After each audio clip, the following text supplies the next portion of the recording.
Good morning, Kakhalwazi, Kolisa, Kozula. Thank you so much for making it. Dala sikhangela siphileka nam singafumaneki ngamanye amaxesha but siyabulela about that you're available for us to talk. We had a brief conversation, and you have such a rich experience, and you've contributed so much to our country and in the development of our education, and really want to honor you for that. And we're looking forward to our conversation as Indigenous Languages Action Forum, and for our viewers to really get to know you better and to learn really the journey of education in our country. So please introduce yourself, Dr. Kozula, as we begin. Because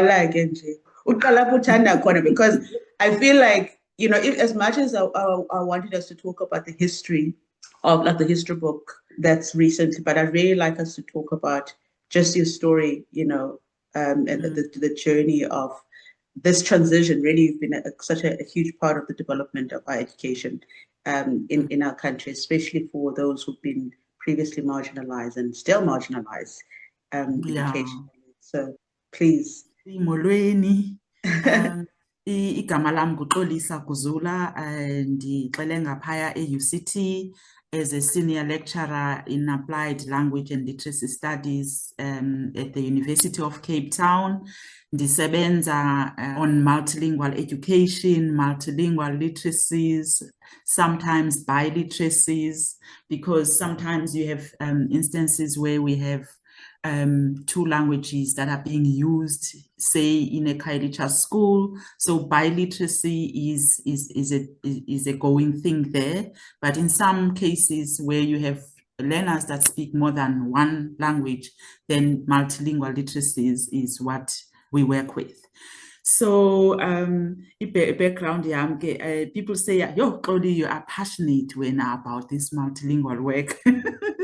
And people often don't realize or even don't reflect on their own learning in school and to understand what brought me here. So I grew up in the Eastern Cape in a triangle between Dordrecht, Indwe, and Ladyfrey, the biggest town being Queenstown. So growing up there in the village, of course, we spoke isiXhosa at home. And of course, akhona amahlubi emva kwendlu ekhaya. And sometimes they spoke with their variety, and then would be like, oh, bathetha njani, bathi amalongwe, but it didn't bother us, but it was just something we grew up knowing it's happening. And then English, we only got it at school when we got to grade 4, as people know. Grade 1, 2, and 3, you learn through your mother tongue, and then grade 4, English takes over as a medium of instruction. So we learned through that context, and it was hard. So I'll talk on both literacy and language, because these are two things. So it was hard, of course, switching to English medium in grade 4 when you come from a village where nobody speaks English. So you end up memorizing what is being taught, even if it's simple things like water that you know about, but you just appear to not know when you are in class, because you must say it in the way it is written in the book. And so what is written in the book also doesn't really capture what you know about water from home and how you use it. So it was just strange that this education system, there was like this disjuncture between how we were learning at home and what was being done in school. In terms of literacy, there was no literature for children at all in my time. So the only literature that was there was the, like your kind of formal book for in grade 1. So that book, the reading book, it's more like your web book or your reading book, your graded reader. In English, those who went to English school will know the Kathy and Mark, Jack and Jill kind of books. They were used for teaching phonics so that you know how to blend your letters into sounds and sounding out and then forming letters and combining them, like encoding them to form ma plus ma is mama. And so those were the kinds of books that were available for us, but not really children's literature. So those of us, when we managed to learn to read, we then read young adult literature. So incwadi ezazibhalelwe omalume bethu aba in senior grades, in the junior secondary school, grade 5, 6, and 7, they were already reading novel there, standard 5K. So in fact, not grade 5, it was standard 5, 6, and 7. That is grade 7, 8, and 9 in terms of today. So you would take No Jaiti Wam, a book written for like your cousin or your aunt, and you read it while you're doing grade 3, because in grade 3 you don't have literature for yourself. And also in the intermediate phase, we got passages from a textbook. So if there was a grammar textbook, then there were some passages there for comprehension that were really mini paragraphs that you read and answer questions on, but not really children's books to own and say, I have a library at home to read. And then when I got lucky, for example, after reading my aunt's books, I would then later on, when I was in high school now, I opened the box in my mother's bedroom, and it had her books, like James Hadley Chase books. Those were like, seemed like crime fiction books. Mm-hmm. And you look at the cover and you see these strange looking girls carrying guns. And the one that stuck to my head was Do Me a Favor, Drop Dead. I was like, I'm so reading this.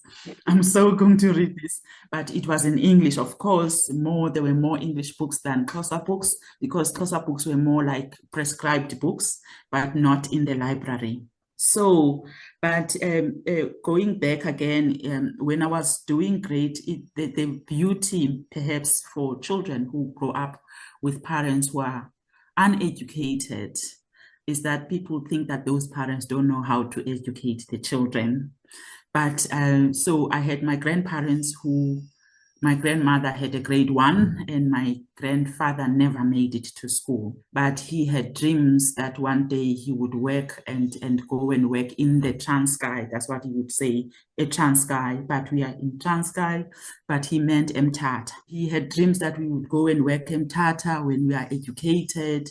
And he had converted to Christianity, and they were Catholics. They really valued reading in that sense, because in the Catholic Church, you have your hymn books, and that have also imithandazo in them, prayers. So you read your prayers, Bawethu Sezulwini, in the book, and also you have your hymns, and then also there's a Bible, which is read at church, but they couldn't read. So then they kind of forced us to begin reading back to them at home. So before the evening prayer, they would say, open Itulo 14, this number, and then you have to open it, and then you have to learn how to read those lyrics in the hymn book.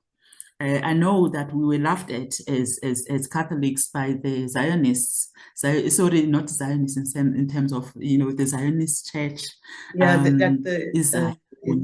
Yeah, because they said, oh, Nina, you don't do things by heart, you do them from a book, So we read Obawethu no Maria for the Rosary in the book, and we read from there. So that's fast tracked my reading. And in church, if you were standing next to an adult with a hymn book, and they didn't know how to turn the pages, you would start turning the pages for them. So that was an empowering thing for a young child, and also to be seen by adults as as a clever child who can read. And I think there wasn't just a special clever child in the village. Others were clever too, not just from your home, because we were all reading for the adults. So that's my introduction. It's long, but I go back as well as to the letters in the village that were written because we had the migrant labor system, and the villagers, the men left the village to work. They would go Kwadeba to get their documents to go to Johannesburg to work in the mines, and they left their families, and so the miners would then write to their families, and then you would be called as a child to come and read this letter for the neighbor and write on their behalf. So when I was in grade 3, my mother also left for Limpopo province to work there and left me with my grandparents. And now between myself and Thandi, we are 1 year apart. But then because I was 1 year older than Thandi and in a class ahead to Thandi, so then I was entrusted with reading the letters to my grandparents. So those are like my memories of from my early formative experiences. Yeah, letters from my mom, but it was strange because the letters from my mom were different from what we were reading at school. In school, it's like something is like not authentic. You're reading this letter that has been made up, but really it doesn't say much. But the one that you read from home is a letter that really makes sense, and you get enculturated into ways of writing. Like my grandmother, even though she wasn't at school, she knew to say, "Bhala le letter mntanam, beki date, beki address," and then say, "Dear Mbuyi mntanam." So I would write that, "Dear Mbuyi mntanam," and then she would then narrate the letter sentence by sentence, and then she would say, "Read it again," so that I can hear the flow. So she wanted the flow. So in that practice, there was both reading and writing happening simultaneously. And then also because my mom could write, she could write like, when you tear pages, the double spread from your big notebook, the A4 size ones, what we took wire. So we used to tear pages from those, and then she would write from the outer page, inside pages, and the outer page of the other side. So the letter was long in that sense, and I would read it to my grandparents, and it was exciting also receiving the letter from your mother. Do you remember the stories my mother used to tell from Limpopo? She used to tell about a story, like, how she, as a breadwinner, she had to send money home. And at the beginning, there's always that glitch where you arrive as a new teacher in the new system, and they still require documents from you from Tata, and then they don't pay you for months. And she doesn't know how to tell the parents that really there is no money to send at the beginning. And then you follow the stories and say, finally, I have been paid for the first time. I'm going to be sending money via a money order, or what we used to call it, e-slip from the post office, or, and then that meant now also for me leaving home every end of the month. It's like others used to do that. But I used to accompany my grandmother to the post office, and we had box 45, and then of course kwakukhona uTata Wilson. I still remember Tata Wilson esebenza eLandukeni ePosini, and he would ask me to sign on behalf of my grandmother, and so I would put my signature. That was strange. I would put my signature, and then the money would be paid to my signature grandmother. Still the same? I think it changed. I think it changed. But then, and also that was the day I knew that we were going to eat utyokumnandi, like umama uthumele imali, umakhulu uzawuthenga unqweme, and then veggies ekhaya ezinye zikhona egadini, and she would cook this beautiful stew. And sometimes we would get a box, she would send a box with clothes, eposini, and then the excitement about opening the box and seeing what's inside the box, and always it was clothes for me and Tandy, and then there would be a letter inside as well. So it was just so exciting, because then that's how I know my mother cared. Yeah, but because when you were talking earlier, you were talking about how there were no stories for you to read as a child. And there were no stories for Xhosa speaking children at the beginning of their careers of learning, just like, there are fairy tales for English children. There's Jack and Jill, there's Cinderella, there are all these stories. And even now I'm thinking, what stories are there that are known by children in the indigenous languages that are classics? And I'm thinking, I'm listening to a story as you're telling a story, and I'm like, this would be a wonderful children's story, of you with your grandmother receiving these letters, reading for people. It's just such a beautiful kind of relationship, also intergenerational story, and just how empowering it is also that you receive confidence as a child that you can do things for adults. You can serve in your abilities to read and to write, and service at church to help people with their hymns. And it sounds like a wonderful children's story. It would be a wonderful children's story if I write it. I must sum up the courage to write it, because you are correct. I felt like I was of service to my grandparents and to the people that I knew in the village. But also we used to also have Sunday classes with Mama Morris. And then so that's where also the reading was happening. So it wasn't just happening in the classroom, it was also happening in the Sunday school. So we underestimate those as spaces for literacy, but they were there. And then also they were, like on Thursdays, there were also the nuns who came to visit our grannies. Like they would swap houses. This Thursday it would be at our house. The following Thursday, the Bible reading will be at another person's house. So then we would sit on the laps of our grannies and then the nuns would read the Bible, and then they would discuss it. So there was a reading from the Bible and then discussion about what is being read. So we were listening. Comprehension. They were listening and while sitting on their laps, But at the same time, there were stories, like indigenous stories in terms of Intsomi. So we were there. But of course, when school started, when Western education started, they tried to erase African indigenous knowledge systems in schooling. So there was no, I think what coloniality does is to bring erasure of the colonized people's knowledge, languages, and everything. So when we got to school, everything that we knew from home had to be erased for us to now learn the modern, civilized ways of doing things, because apparently ours were primitive.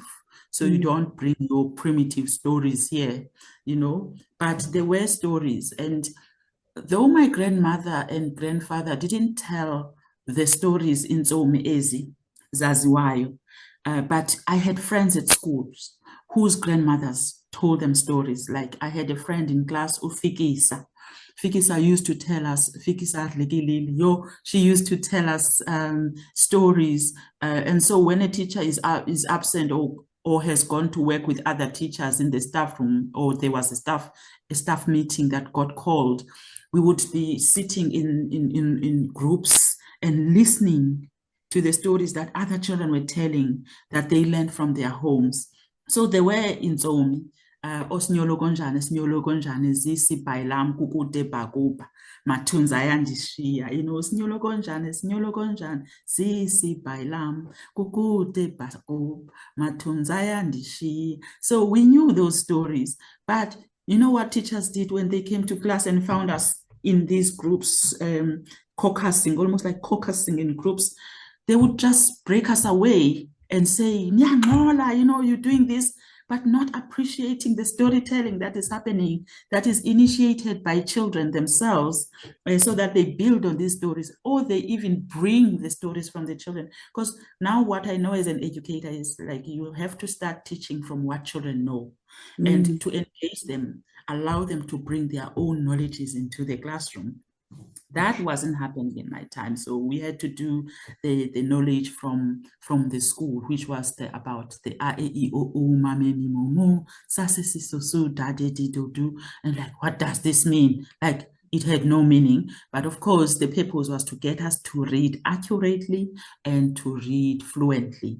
But meaning was suspended. So we didn't understand, therefore, what does this mean for writing? But meaning was brought again at home when the parents say, now write this letter, write for a purpose. So if you read some of my writings, I talk a lot about reading for real reasons.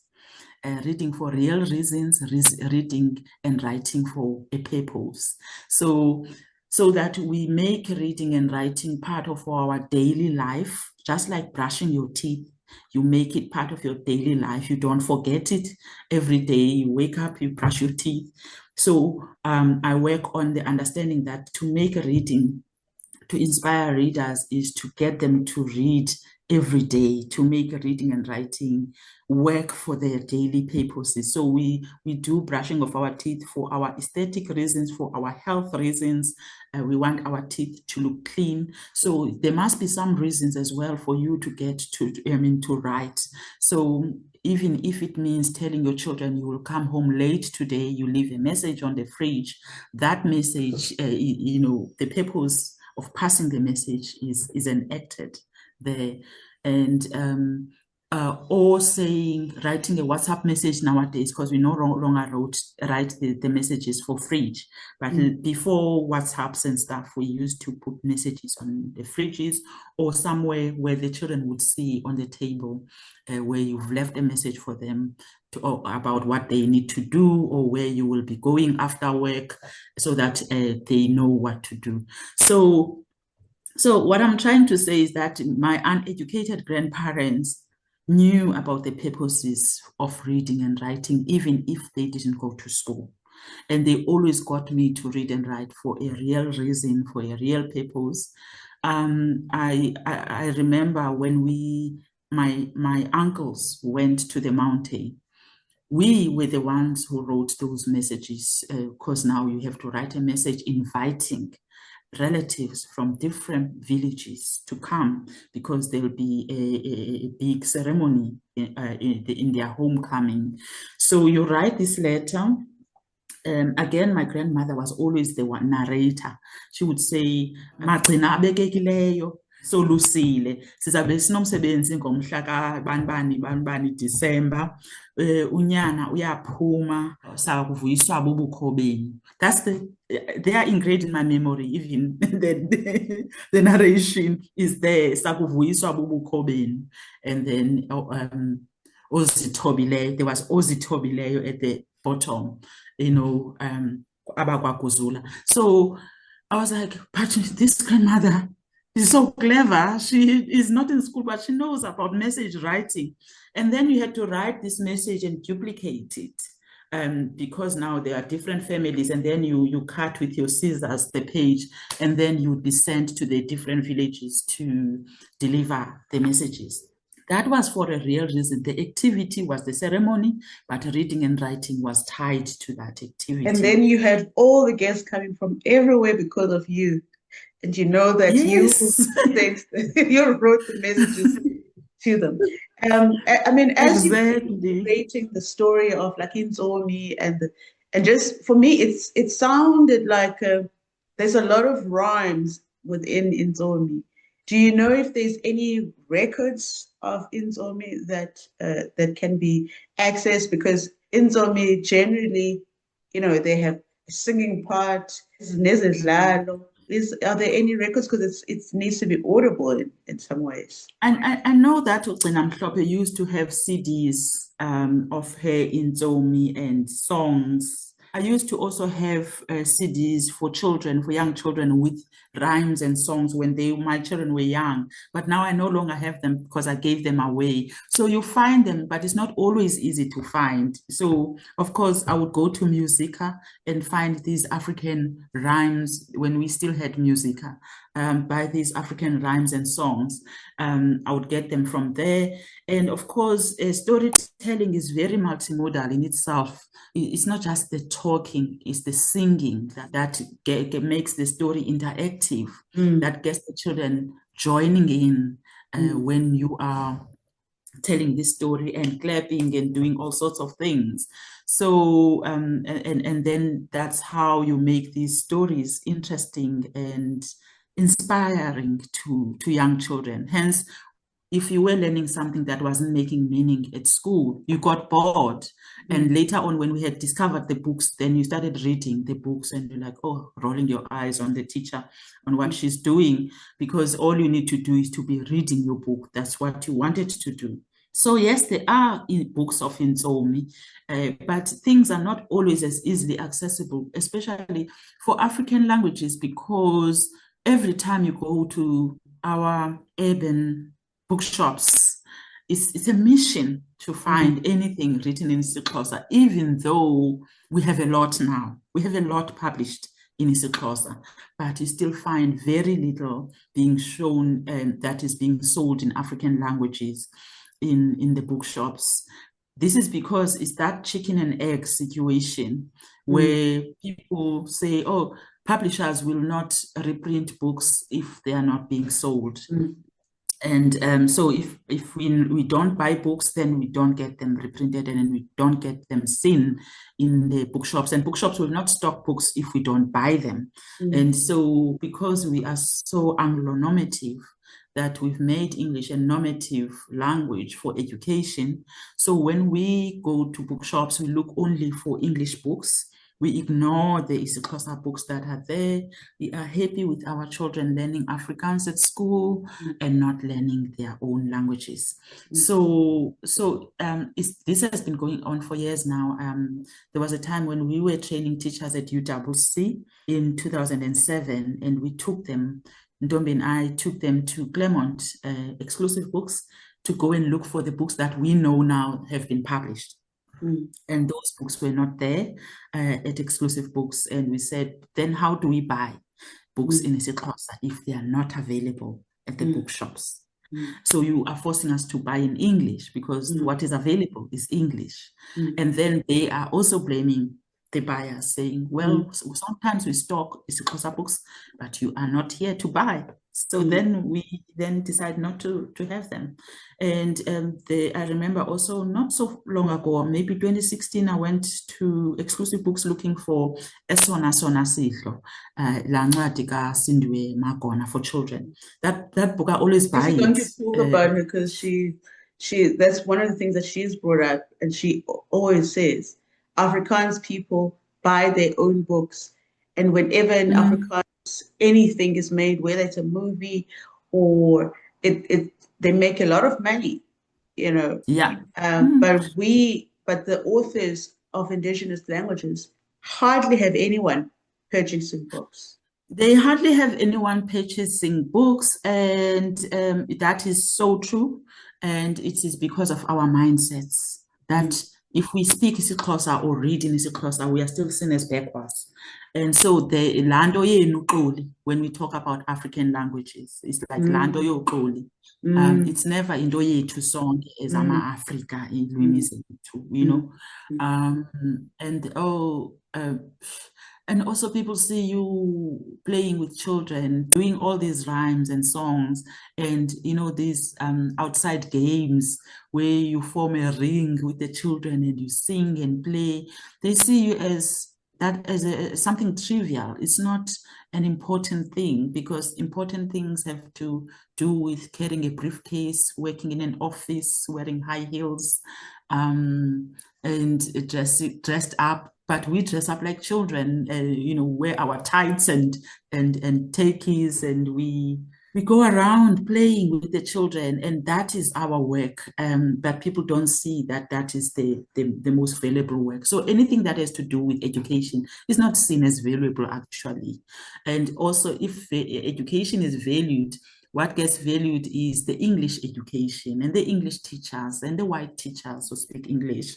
But the Black teachers also get marginalized from being Black, from speaking African languages. Worse, if you teach isiXhosa, you're not seen as a proper teacher anyway. So there's something about our mindsets that we need to change. Yes, absolutely. This has been part of my background.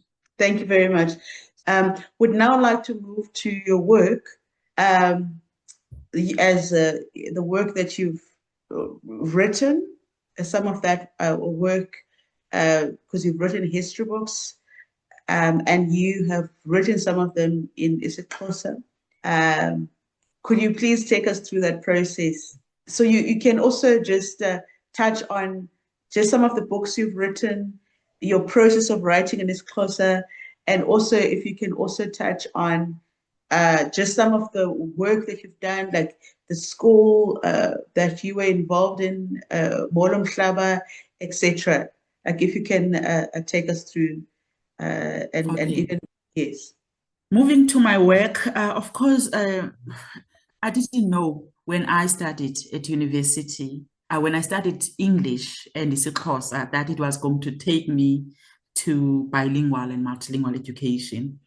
When you study the isiXhosa, for example, people ask you, why do isiXhosa at university? You know, and we're also doing education as well. Why education? Instead, you got good marks, you should be doing medicine or other things. So, but I did both English and isiXhosa, and to me, the two languages were not there was none better than the other, like none being superior to the other, because I was studying both. I was interested in both literatures. And so later, when I became a teacher, I got interested in how to work with children using their two languages. But I think, so I spent some time in school teaching in an English medium school where I had to teach through the medium of English. And then I left that school, even though the children were speaking English better than I did because they learned it from their white teachers from early on, but they were still struggling to conceptualize in the classroom. And so sometimes you give them an instruction and the child doesn't understand the instruction. So you end up whispering in isiXhosa, you know, utwa apa, you know, and then they respond. And I must say, one of those children, I saw him, he saw the book being advertised, Together Apart, being advertised at the book lounge. And he sent me an email to say, thank you for being our early teacher in grade 5 and 6. So I'm so proud of you seeing that your book is out. That was amazing. He works for Alan Gray now. I was like, wow, that's amazing. So anyway, I left the school. Siki, when I left the school, I went to do research. And we were doing research in Khayelitsha, in schools there. And we were working with grade 9 in the research. We were looking at school culture and management. What is it about the school culture and management that makes some schools very functional and some schools dysfunctional? And we observed in grade 9 classrooms, but also observed in grade 1 classrooms in their feeder schools to see if there was a correlation in terms of like the feeder primary school, how is it doing, and feeding this high school. And so we're looking at 4 schools in total, 2 primary and 2 high schools. In high school in grade 9, there were students who were as old as myself in grade 9. And so we became interested because now when you look at these registers and the dates of birth, we started to see that they are old. They are, 21, 22, 23-year-olds. So then we decided to do an overage study. We asked the students, we did about 40 interviews, and we went house to house in Khayelitsha, following the children home to interview them at home.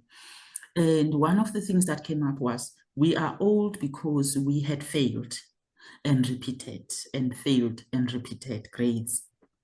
And then sometimes we dropped out after failing, and then we dropped back in school.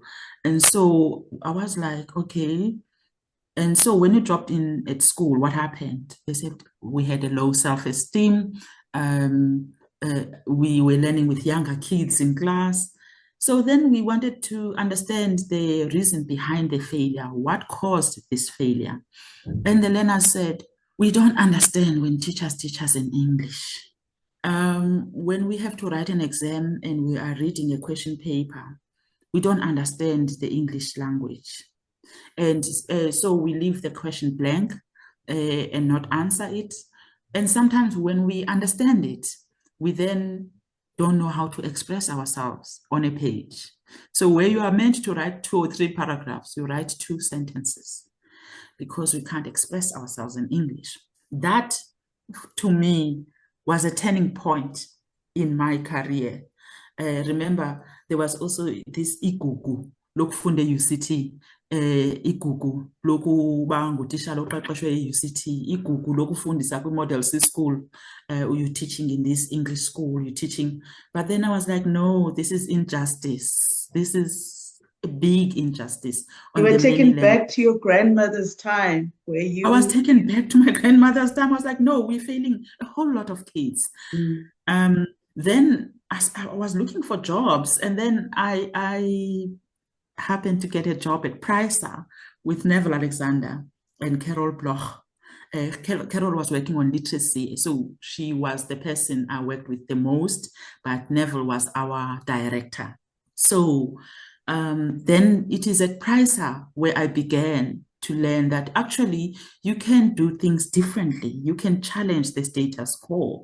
And PRISA stood for Project for the Study of Alternative Education in South Africa. So it was the alternative. So I was like, alternative to what?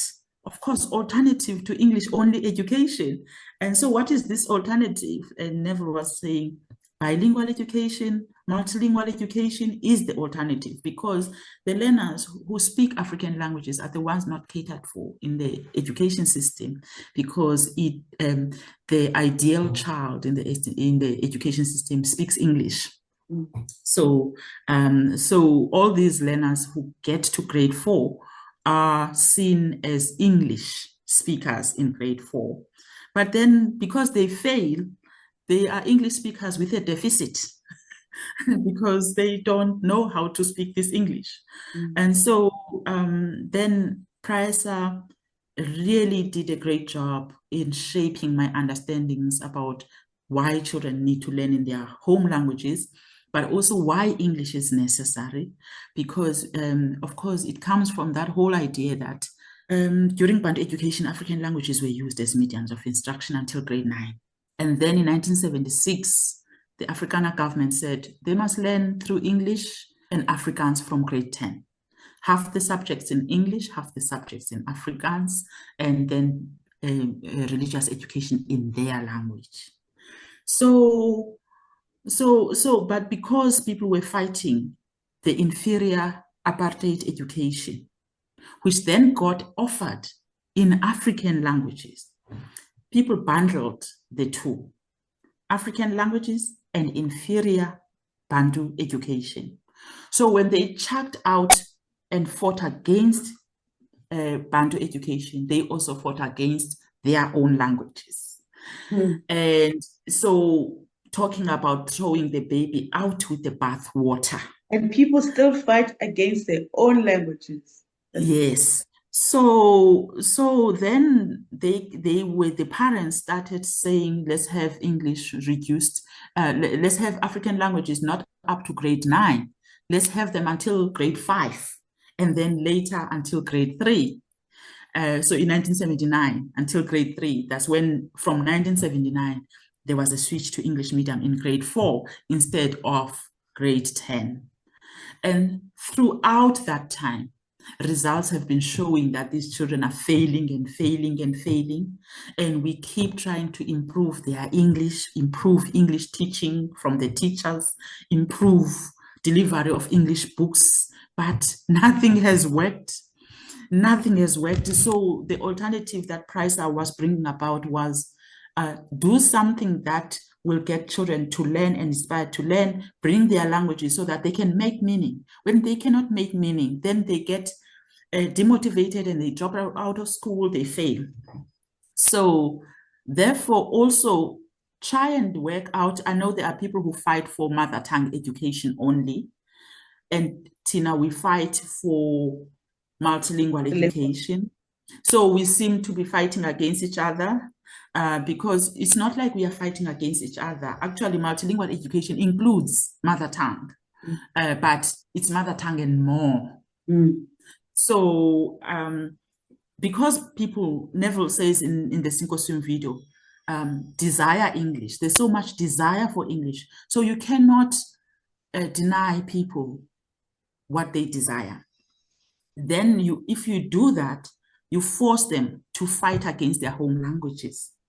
But if you present it as best of both, you know, that bread, best of both, if you present it as best of both, people are much more receptive to best of both than to just home language because of our history of apartheid and the unequal education system. So how are they going to tell that this curriculum that is being taught in Xhosa is equal to the English one? But if you are having best of both, then they can see that, yeah, it is the same. It is the same. So, and you give them also to be able to function globally. People often talk about globalization. If you bring in mother tongue, how are the children going to be globally, you know, how are they going to function globally? But having best of both allows for both local and the global. So then that is when Neville Alexander spoke about mother tongue-based bilingual education, MTBBE, saying, let's firm up the mother tongue in the first 3 grades and bring in and continue with them as mediums in grade 4 instead of dropping them, but adding English as a second medium of instruction, so that the child then ends up having isiXhosa and English, isiZulu and English, Sesotho and English. In that sense, it makes it hard for anyone to deny multilingual education if you're having both. And also it stops us polarizing and fighting against English and for mother tongue, you know, because then we are for both, not just this side or that side. So fighting the binaries. So while doing that work, then we had to show that this can work by making books, because that's where my story of bookmaking started. So we had to make these books for children at Pricer because now we were struggling, as Ntombi and I were working in schools promoting literacy. There were no English African language books, but there were English books and some Afrikaans books in the schools, but there were no English books. So how do you work with the teachers to encourage a culture of reading when there are no books in the classroom? So what we used to do was to, you know, when you get incwadi kaSatyo, grammar, uncwadi negrammar mositityanisiwe. So now within this grammar book, you search for those passages that look like a story, because there were stories there in this, because like igrammar noncwadi, I think yayisitsho, okanye uncwadi negrammar yesiXhosa. I just forget the order. And then we then photocopied these stories. And we had flip files for each child in the schools we worked in. So every time you came, you brought in a story, and then they would put it into their flip file. And that's how we made sure they have at least a paragraph or 2 to read, you know, in their flip files. But can you imagine what that does for a child who looks at what I have in isiXhosa and what I have in English? I have a real book in English, but in isiXhosa, it's just these pages and pages that are photocopied. But that's the best we could do. But then Neville had worked with BiblioNev to ensure that BiblioNev donates books in African languages across the country. So he was central in the establishment of BiblioNev. So we worked with BiblioNev. There were some translated books translated by professors like, you know, Professor Zotwana, There were others, Xoliswa Mkhopa, I think she's a Tunisa, or she was a Tunisa.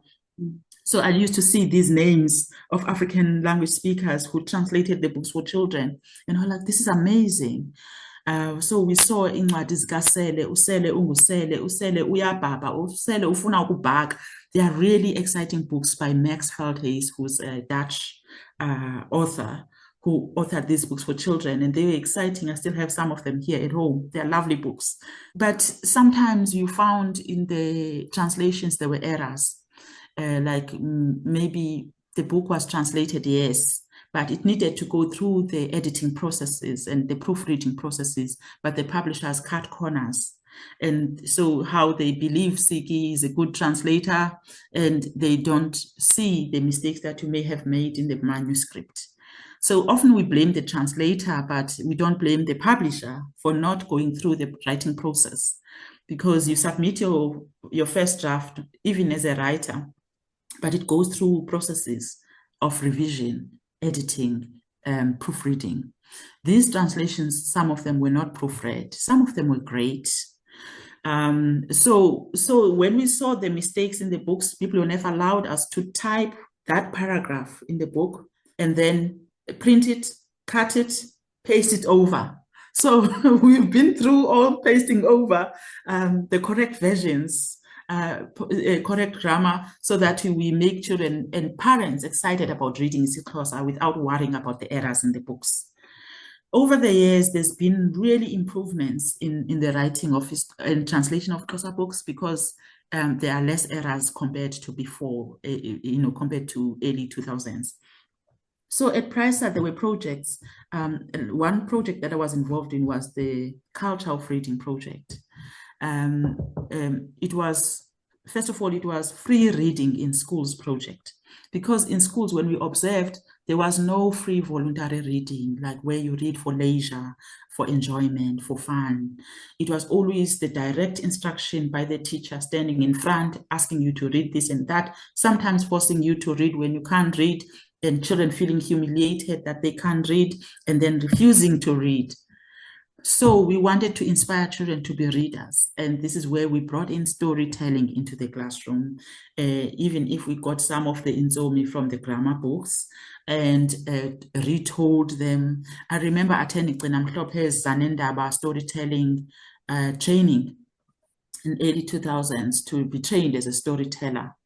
And I did. And then there was a book that was given that had stories in them. Inzomi, not just modern stories, but Inzomi. And I used to practice on these stories. I know Ketiwe, the Queen of Imbira, was my favorite at the time. I learned how to tell this story and in the storytelling workshop, and I told it. And I told it in schools, and the children loved it, And then we started thinking about a culture of reading project where we were now going to make books that will be inspirational to children and make them or translate them. So there was a book called Madiba Magic, Nelson Mandela's favorite stories for children. And that book, I remember working on it with Professor Maseko, Pamela Maseko, and Zola Wababa, who's now a chief director in the Eastern Cape Education Department, and others. Dr. Mhlobo Jadezeni, I think, was the editor. So what we did, the stories, we discovered that African stories had been collected by English-speaking people across African countries like Tanzania, Kenya, Malawi, Zimbabwe, South Africa, and they were committed to this book in English. So what they did, the English people, collectors of stories, they go to a village and get these grandmothers to tell stories. They get someone like Siki to transcribe what has been recorded, and they get Xoli to translate the transcription to English, and then they perfect the English using their home language. And they publish them. So these are African stories. So we need to repatriate them, then Neville was saying, and bring them back to African languages. So that's when we started then making the book Ikubalo Lika Madiba. iintsomi ezithandwa nguNelson Mandela, utata uNelson Mandela, ngesinguni. So there were 33 stories. We had 11 in Xhosa, 11 in Zulu, 5 in Siswati, 5 in Isindebele in one book. Wow. We got translators to do so. And so even when we started Nalibali in 2012, when I had to go to KZN to inspire people to start reading clubs, I was reading stories in isiZulu from that book because I knew it's a book that we had made. Wow. And in this, so repatriating the stories back to African languages, that's what we did. And in the book, there's also a map of Africa. So every time when there's June 16 happening, I remember that one June 16, I was at home working on a map of Africa in African languages with Pamela Maseko. And that was for the book. So like ulwandle iMediterranean, ulwandlekazi lwe-Atlantiki, ulwandlekazi lwe-India. So we were creating things. And then there were other books now that were published by New Africa Books for pre-teens or for young teenagers.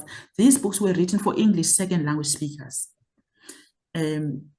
Professor Russell Kashula is one of the authors in the books, and they are lovely books. I think Professor Kashula's book was Divine Dancer.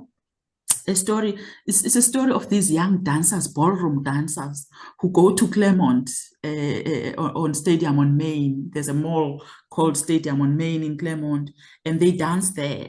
But it's their stories that they bring because they come from different sociocultural backgrounds, like some being colored, some being Black African language speaking characters. And those were like, oh, they speak to us, but they also, it's like lovely that they're doing ballroom dancing. They meet from time to time, they know each other. So it's the story of Mncedisi. So it's like a story of each character, of each dancer.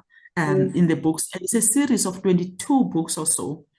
Wow. So we translated 3 of those books. Professor Kashula's book, Divine Dancer, to La Juxuzi Gqirha, Lemketipini, because Mncedisi used to work at Tipini, at the dump.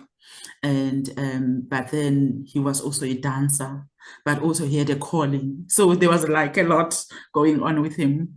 And then the other one was by Nokuthula Mazibuko, Dr. Nokuthula Mazibuko. It was called In the Fast Lane. Of course, with youth, always in the fast lane, life yakhawuleza. And I translated to Omashayela Phezulu, and she wrote to me. I didn't even know her. Now we are good friends. She wrote to me one December. I got the email in January when I got to work saying, you made my translation more alive in isiXhosa than it is in English. Wow. I was like, really? Am I a translator?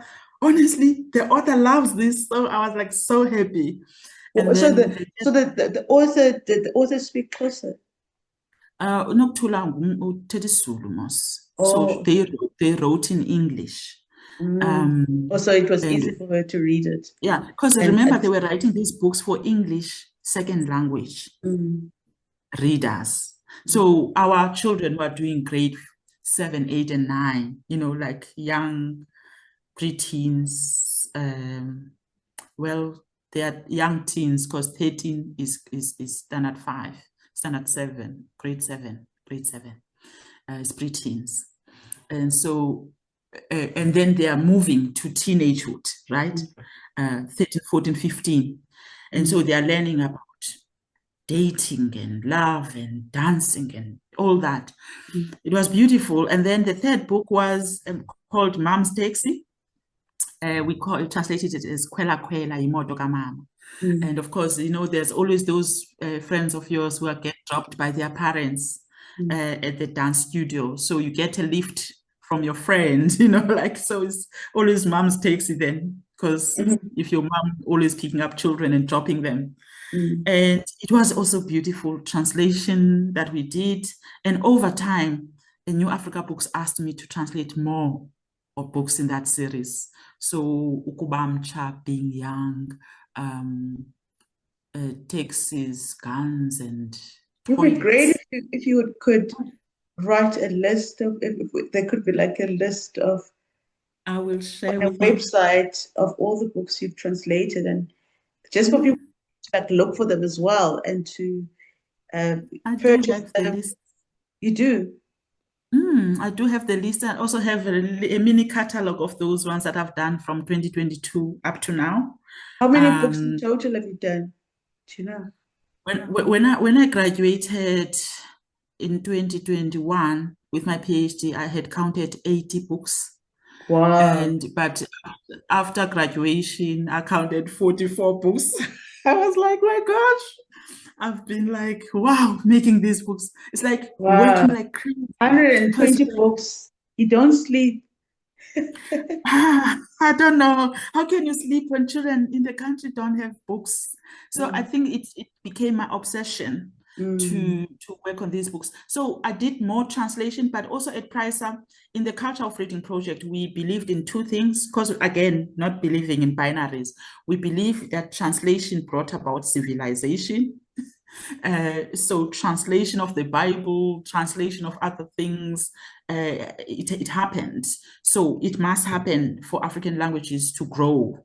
But at the same time, we believed in original writing as well, not just translation. So there were workshops that were organized by Neville and Carol Bloch for writers to write books. So I wrote my first book in 2003, and it was called Utato Nyekevu, Father Snail. And it only got to be selected as one of the UN, what is this? UNESCO, it had a stamp of UNESCO as a book that got selected only in 2022. I was like, what? Wow. So that book, Regulations. in that, thank you. In that book, I wanted to just show Turia, the illustrator, Turia Magadlela. The illustrator says, you were always a feminist. So when we wrote that book, I was like, yeah, well, I didn't know that I was being a feminist. I just didn't like that the children that we were reading books to at school would say, oh, I would hit my wife if I come home and she hasn't cooked. Wow. I would hit my wife if I come home in grade 4. If wow. she hasn't cleaned the house, then wow. I thought, then for the idea for that workshop, I was like, no, I need to write this book, but I'm not going to bash men. I'm going to make the fathers enjoy doing the fathering. So the father then stays home with the child and the mother works. So they bond with the child. Initially, the father struggles because he wasn't so used to doing the housework and cooking. And now he's left with the child and he has to do something. And so he had to then learn from the child now, because the child knows what mama does when he is hungry. He knows what mama does when there's no electricity, but something needs to be cooked. So gets a father to go and collect wood, and he puts it on his head. A man carrying wood in Yanda, in a bundle. And they come home and they cook and they clean and they play and make the house warm. When mother comes home, both they are done, dinner is done, the house is clean, they've made fire. And she's like, who did all this? And they both say proudly, we did, So and can you tell us a little bit about Molomhlaba and then the books that you love? Well, I only know the last 2 books or series, the Mbokodo and now yes. the latest one. And because we are always interested in education, right? We had been involved in doing many things like working in schools, doing project work, starting reading clubs, Vulindlela reading clubs in 2006, which then led to the formation. So after 2006 to 2012, we were doing reading clubs in communities because, again, the education system keeps shifting teachers from teaching literature to focusing on grammars, and also thinking that the people who are bringing ideas about bilingual education are messing up with the schools. So we don't want them in schools. They started in the Western Cape not wanting NGOs in schools. So then we started the Vulindlela Reading Clubs in 2006. In 2012, when Neville retired, we decided to open he said, I'm leaving. You must decide what the organization PRISA will do after I leave. You can look for jobs if you want to. So many of my colleagues looked for jobs and left to work at universities. And we were left, Carol Bloch, myself, Ntombizanele Maobe, and Nadima Jogi, Nadima Mustan.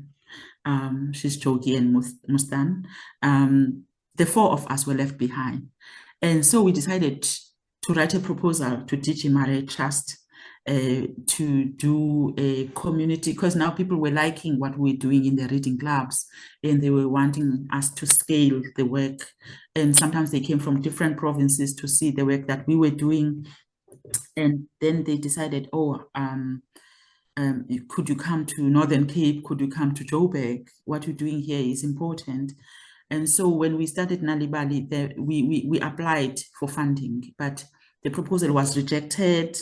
Unfortunately for us, David Harrison just got employed at DG Maree Trust as a director.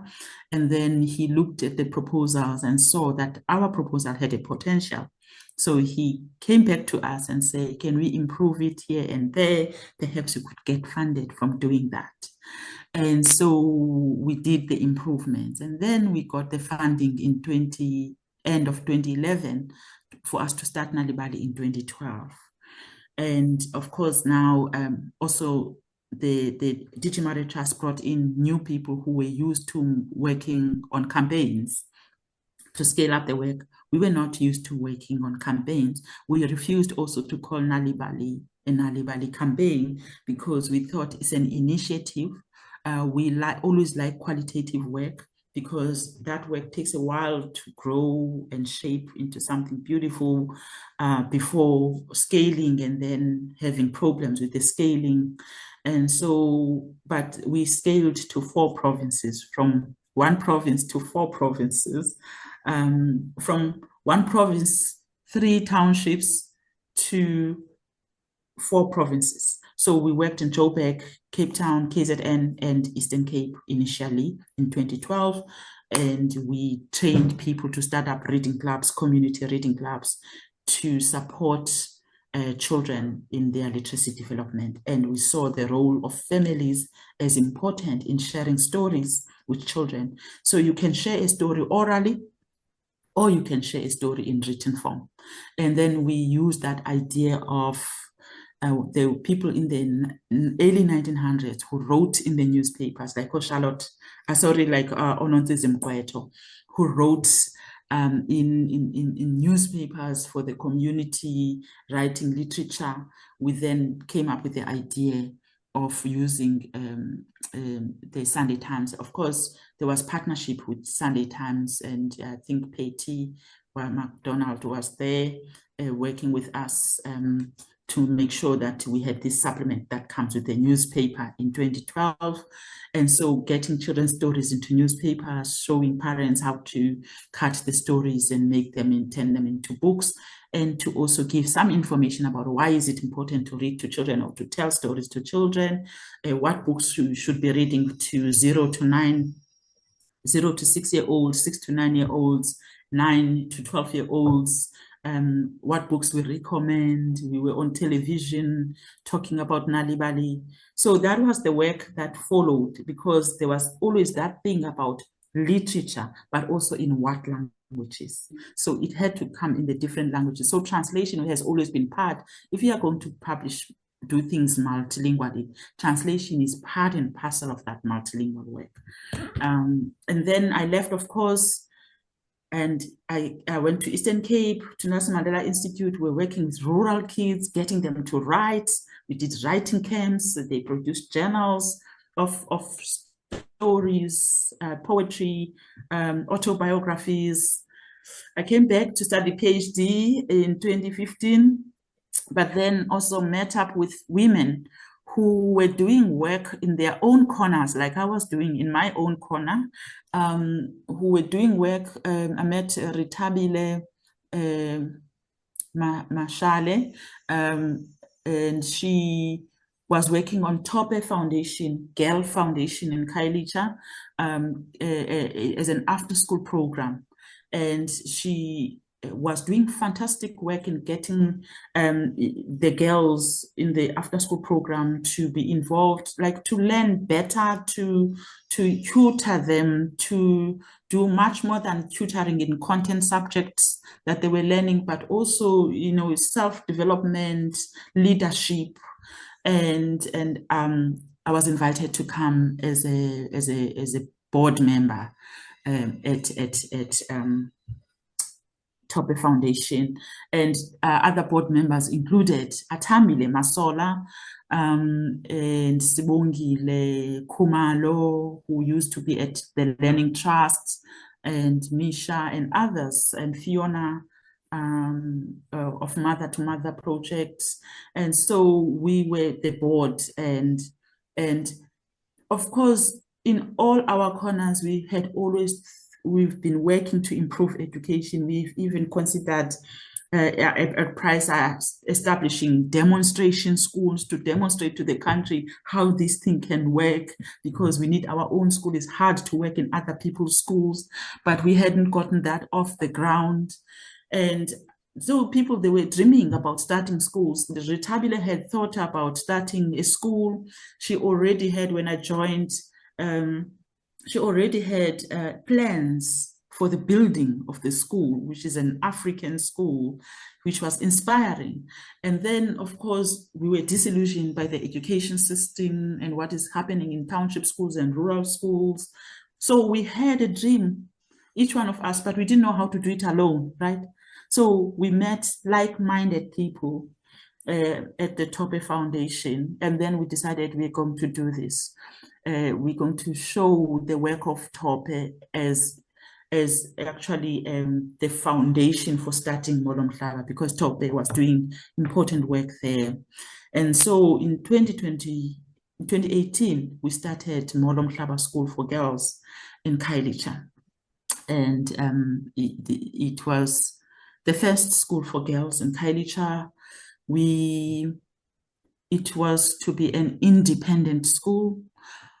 So independent schools are also private schools, right? But we didn't want a private school that would exclude a lot of children, because this school is situated in Khayelitsha.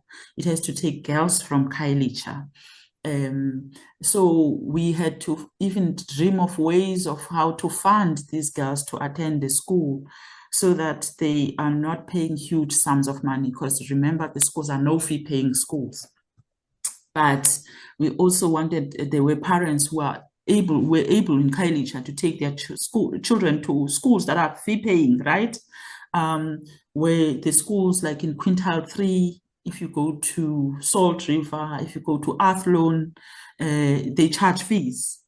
Observatory, they charge fees. And then there's Model C schools, which are Quintile 5, which charge fees. So then we had to look, okay, how much are Quintile 5 schools? How much are Quintile 3 schools?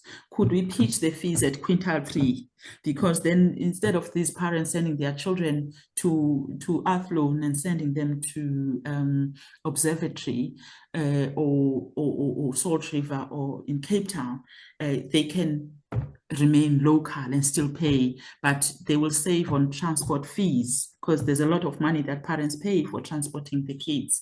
So we weren't dreaming of charging high fees for communities that are, for people who are in socioeconomic townships that we know as being underserved in the country, you know. So it was exciting, the project, the Molo Mhlaba School, and it has Montessori philosophy. Our teachers were, so also the training of the teachers was also in-house, in that we would send them somewhere to get training. So our teachers were going to the Montessori school in Mowbray for training. And we also brought in trainers, people who are trainers in NGOs, training teachers to come and bring their expertise, people that we know, because we now know a lot of people in the NGO sector.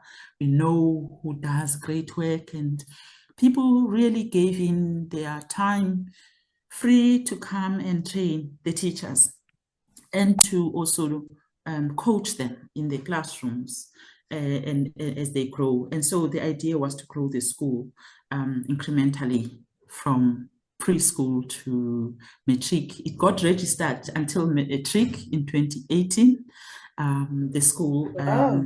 And so it's continuing. The first girls who started at the school I think I just got an invite as we are talking. They are having their farewell Wow. like from grade 7. They are finishing grade 7 this year. Oh, So that's wonderful. they were babies, and I still have photos of some of them. Like I'm looking at these beautiful kids who were doing yoga, who were doing all sorts of things. They were exposed to things that we would all love to have children growing up in rural and urban township schools to have exposure to the things that we have been denied. Like there's a lot of things that are being denied to young girls and boys in these contexts. Like we have music in choirs, but we don't have music in instruments. We have no pools for swimming. We have no yogas, and we have no, like there's a whole lot of things that are offered. That's what makes it attractive to go to model schools, because children get to be exposed to stuff that isn't not just English, as we are told that we are going there for English, but there are other things that enrich children's holistic development that were not there, that we wished our children had at Molo Mhlaba. We then, from 2019, Thambile and I, we were no longer involved with the Molo Mhlaba school, but we are happy that it's almost like starting projects and living. So we were no longer involved in the school from 2019.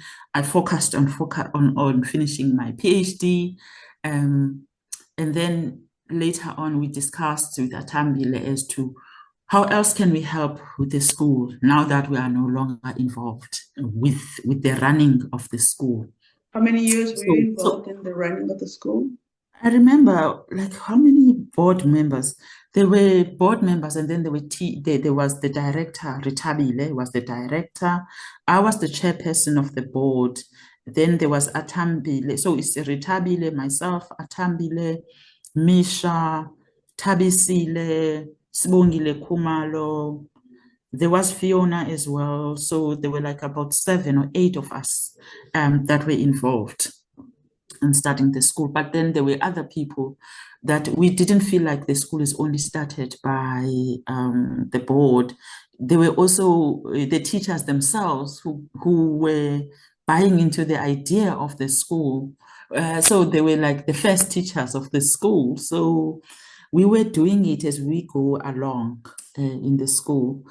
And so when we were no longer involved, Thambile and I then decided that we should be writing more books for the children. In that sense, we're not only serving the Molo Mhlaba schools, but we are also serving a whole lot of other children in the country. By the way, I think Molo Mhlaba has 3 campuses now. There's a campus in Harare, there's a campus in Montclair, and then I think there's another campus elsewhere. I just can't remember where, but I think it has 3 campuses now. Wow. And the last time I saw, it's like they are building the school. So in any case, that project is still ongoing, which is great. Wow. And then Thambile and I started writing Imbokodo books. And at the Molo Mhlaba school, we had some rooms named after Black women. So Wangari Maathai classroom, and then we had others like Winnie Madikizela room, like the women who inspire us. And so then when we were writing the books, and of course, the work of Thambile Masola has always been around women Yes. women's historiographies. And so combining that, then we decided that we should work on women's historiographies because we started a school, but we were inspired by other teachers who started schools, like Nokutela Dube, who started Ohlange school with her husband, John Langa Libalele Dube. We're inspired by people like Pumla Ngozwana Ososongole that we write about in our book, and many of the women that we wrote about in the Imbokodo books were women they were educators, but they were also nurses and social workers, but they were going beyond what they were called for. So you find a teacher learning to become a social worker and do social work as part of a work of becoming a teacher. And so in the beginning, I mean, during colonialism, those who got educated had to do much more than their designated careers. So they had these complex identities that so-and-so was a teacher, an activist, and they were politicians also. So, but they started with nursing and teaching and social work, and then they worked their way to become politicians. And so these complex identities were really interesting because to see what people can do with their education was really inspirational for us. It was their missionary work, actually. The missionary work was contributing to their community. And with that also meant that they also encountered the colonial realities that they had to deal with. And so please, as we learn, could we talk about your latest release? So after the Imbokodo books, because I think this book got inspired a bit by Imbokodo books, because while we were writing Imbokodo books, we kept on mentioning colonialism and apartheid. Like you are saying, these women were caught up between colonialism. There are women like Paulina Nomgoqo Dlamini, who was born who had experienced both before colonialism and after colonialism, like the world. So they were really, these women were, the colonialism was hard, but it almost seems like almost they were chosen ones. They were the ones who managed to attend certain schools. They managed to get some funding to go and study abroad. We have Charlotte Manyama-Xeke, who went to study at Wilberforce in the USA and coming back to South Africa to start the Wilberforce Institute in Everton, in Johannesburg, and educating boys in Limpopo because, boys had to look after cattle and sheep. And then now bringing the concept of a school was a difficult thing. And because who's going to look after cattle and sheep if these boys go to school?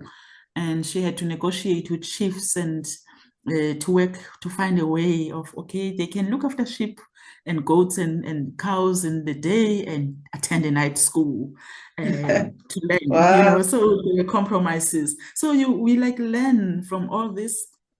It was inspirational. So, and we were the women who had started in Molo Mhlaba School as well. Like, we were inspired by others who had done this work, and we wanted to honor those women and to write about them. Atambile always asked the question, what were women doing when men went into wars? Were they sitting doing nothing, twiddling their fingers? Let's find out. And women were doing these things. So we divided the books into 3: 10 extraordinary leaders, activists, and pioneers. It was difficult to place some because some belonged to the other book and the other book simultaneously, but we came making a choice, stay here. And then the other book is 10 inspiring singers, writers, and artists. Also 10 curious inventors, healers, and educators. So showing women, also indigenous knowledge systems, like, people like Louisa Mvemve, who was a herbalist, knew about medicine from, I mean, with her mother being a big midwife, but also learned from her father, who was a herbalist himself. And she started a herbarium in Benoni.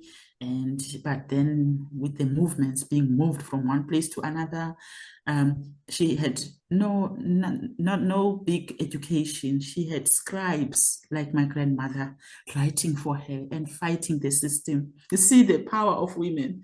So we wanted to honor these women. So there were 30 women, 3 books.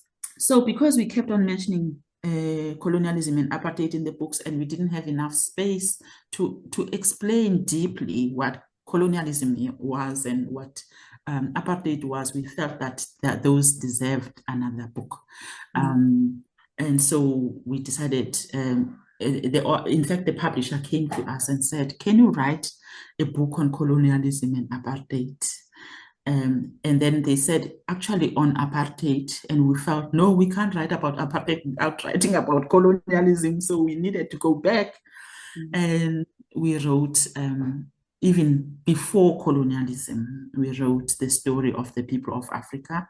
And how big is the book, and what was the language process of writing that book? The book is, it is, well, this size. And it's for what age group? And we wrote it for age 10 to 16. So we have a wide range of readers. And we feel like the book can be read by a reader, can be read to younger readers, like a parent sharing the book with their children.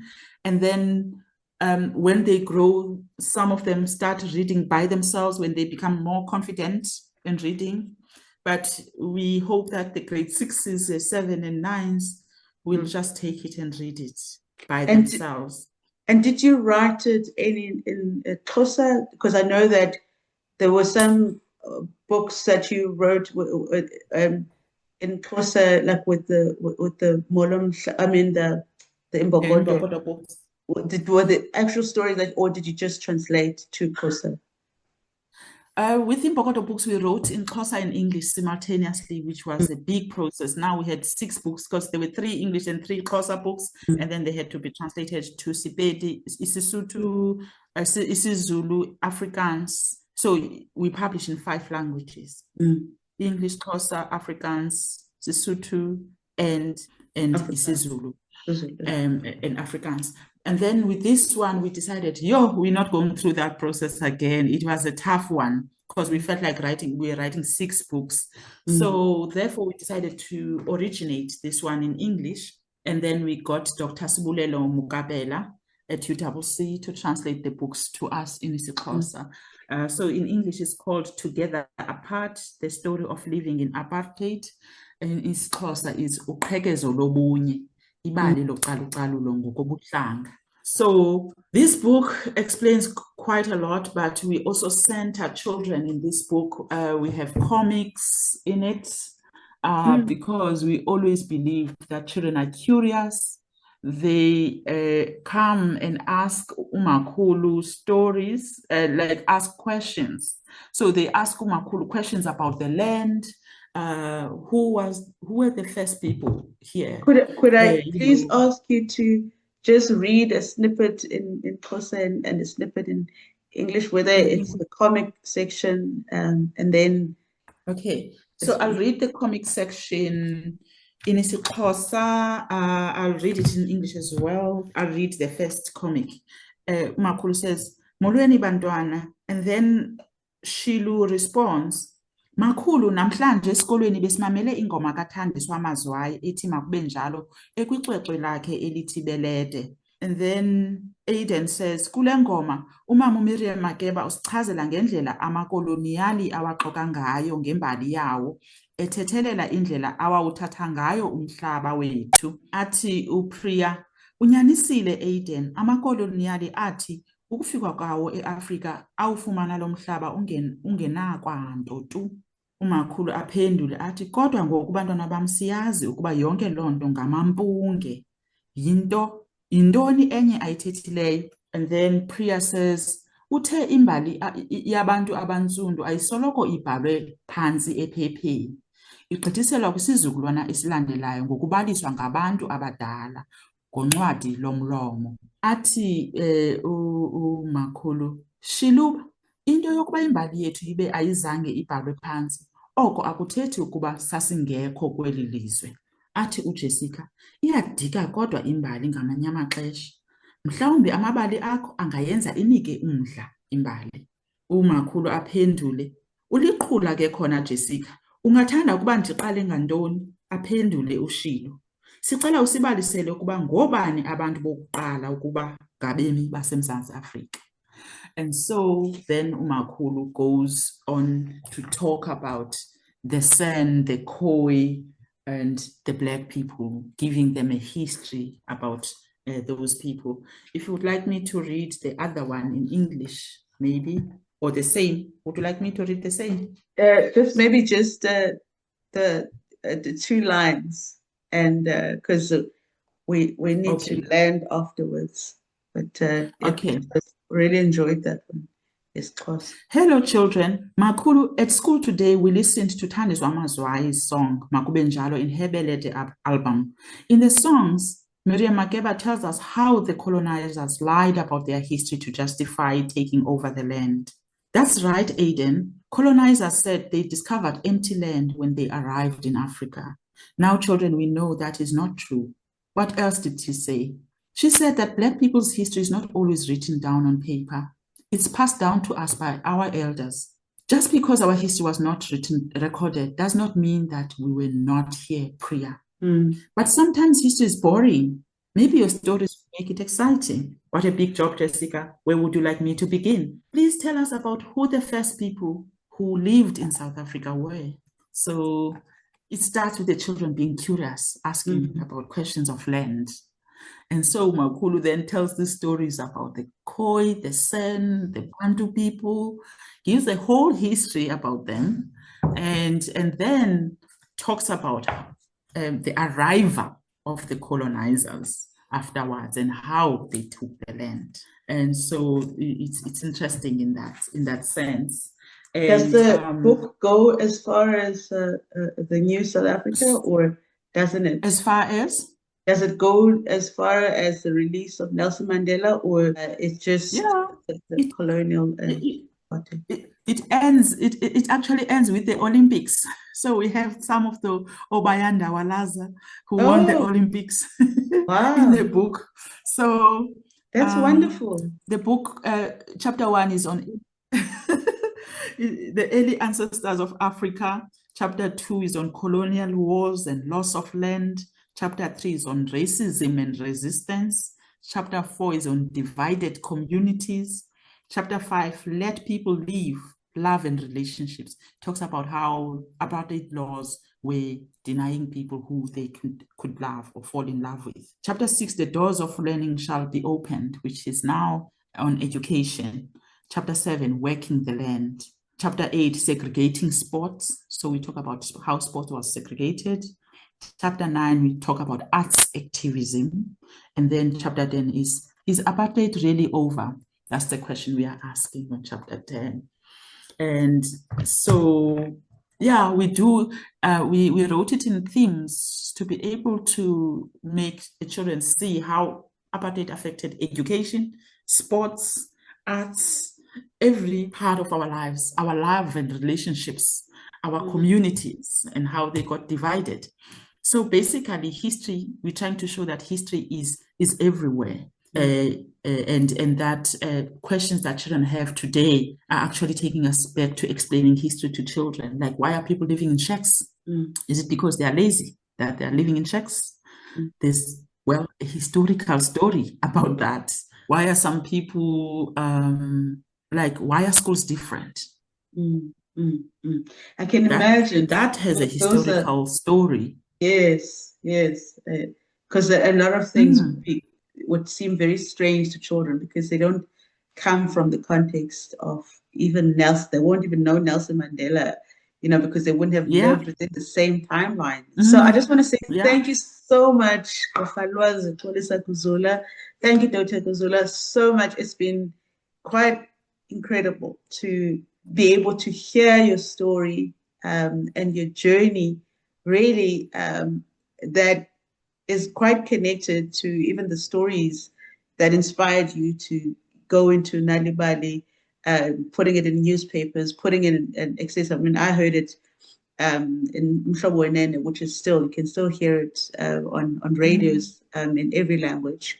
And now I see the stories are also available on WhatsApp. People can do that. And it's just such a rich story for me of how you've been grounded by being connected to what your grandmother needed, connecting your mother's stories to be able to tell them to your grandmother, and your grandmother trusting you to write to your mom on her behalf, and learning how to communicate from a very young age. And for me, it's almost like as if you were being taught to be a teacher and to be a community worker, like you were trained as a child to care, that education is not just for you and it's not just about you, which for me is what we see and what I'm attracted to when I read about the early, writers, like your Charlotte Maxakes and Jabavus and all of those people came from that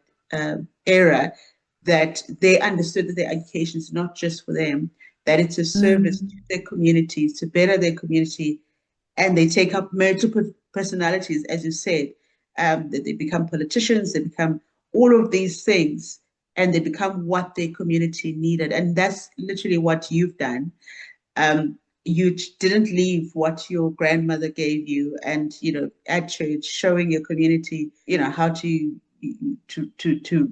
read from the songbook, and really just learning the value of education because of your upbringing and how you haven't forgotten that, and you have continued to impart it, and it's become, you've written so many books to ensure that education is accessible to all.